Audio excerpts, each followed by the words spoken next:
Mas acho que a gente já pode começar a falar um pouquinho, então, dos hepatopatas, né? Que também, às vezes, são um pouco esquecidos aí.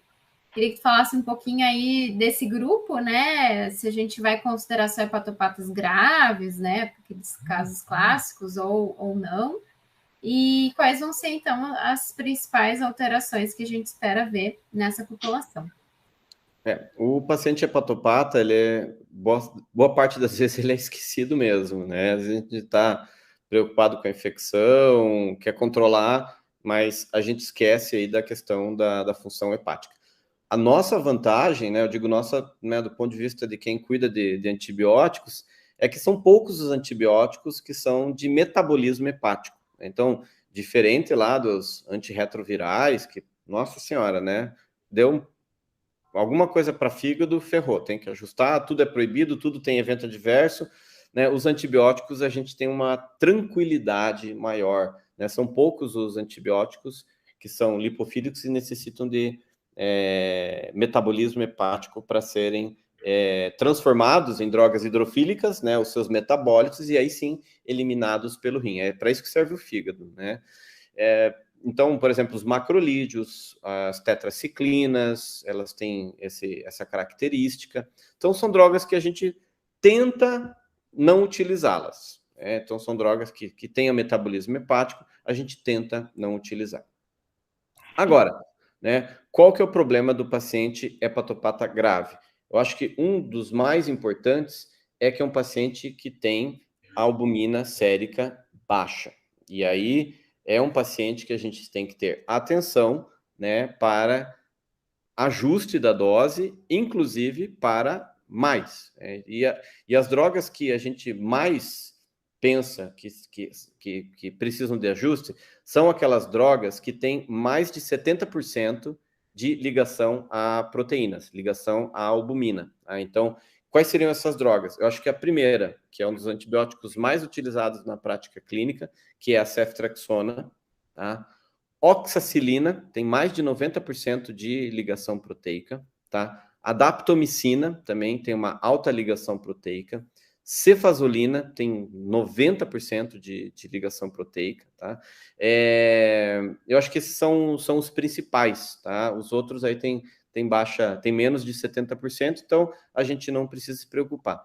Nesses pacientes, se ele estiver hipoalbuminêmico, tá? Nós temos que aumentar a dose, porque a hepatopatia tem como característica, né, uma diminuição na produção de proteínas e diminuição, né, de manter o nível sérico, porque também tem uma maior lise, né, uma maior degradação, né, dessas proteínas. Então tem que ter esse cuidado.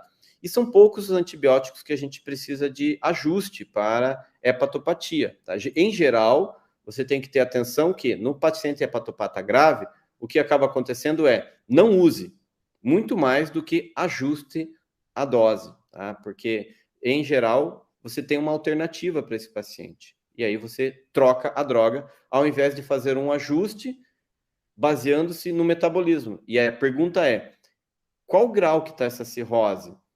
Existem indicadores, o MELD, né, o Child, que vão te dizer se é uma hepatopatia grave, moderada e severa, mas isso não mede, para mim, a função daquele citocromo para aquele antibiótico. Ela é uma função muito global. Então, qual enzima que é metabolizado no meu antibiótico?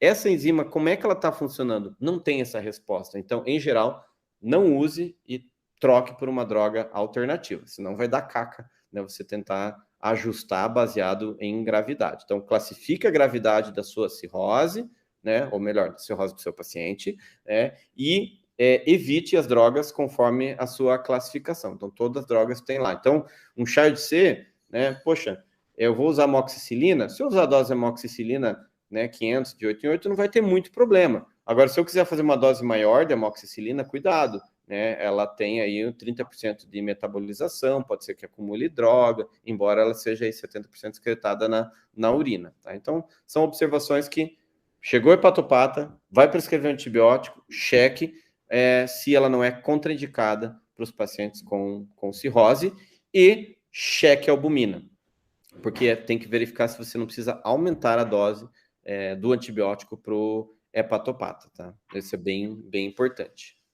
E lembrar dos hepatopatas, se não são transplantados e estão usando, né, drogas imunossupressoras, porque algumas, né, têm interação medicamentosa, incluindo com antibióticos. Então, cuidado.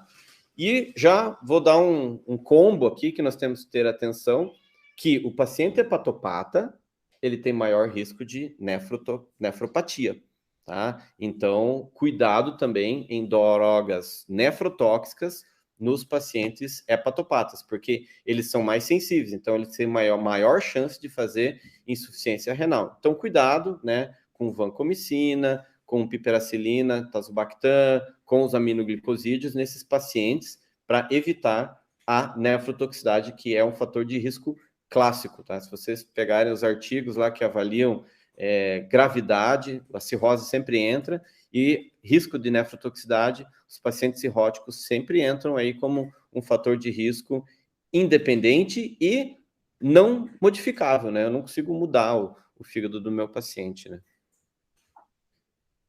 A droga eu consigo escolher uma outra, né? Conseguimos.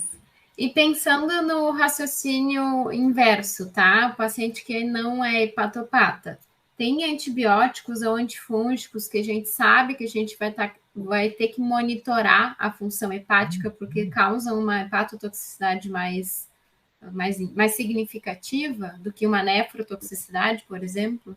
Sim, cuidado com macrolídeos, né, por tempo prolongado. É que assim, as azitromicinas a gente usa 3 dias, né?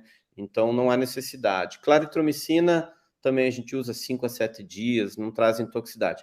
Agora, rifampicina é a droga, né, maligna. Então cuidado que rifampicina faz muita hepatotoxicidade, isoniazida, né? E às vezes a gente usa rifampicina para tratar infecções relacionadas a dispositivos invasivos, como prótese ou endocardite, e aí você vai combinar a rifampicina com mais uma droga, né, que tem atividade antibiofilme para tratamento de uma infecção de prótese por um Staphylococcus aureus, um MRSA, e você vai usar vanco com rifampicina. Cuidado que rifampicina é uma droga que você necessita, dentro do hospital, monitoramento das transaminases, tá?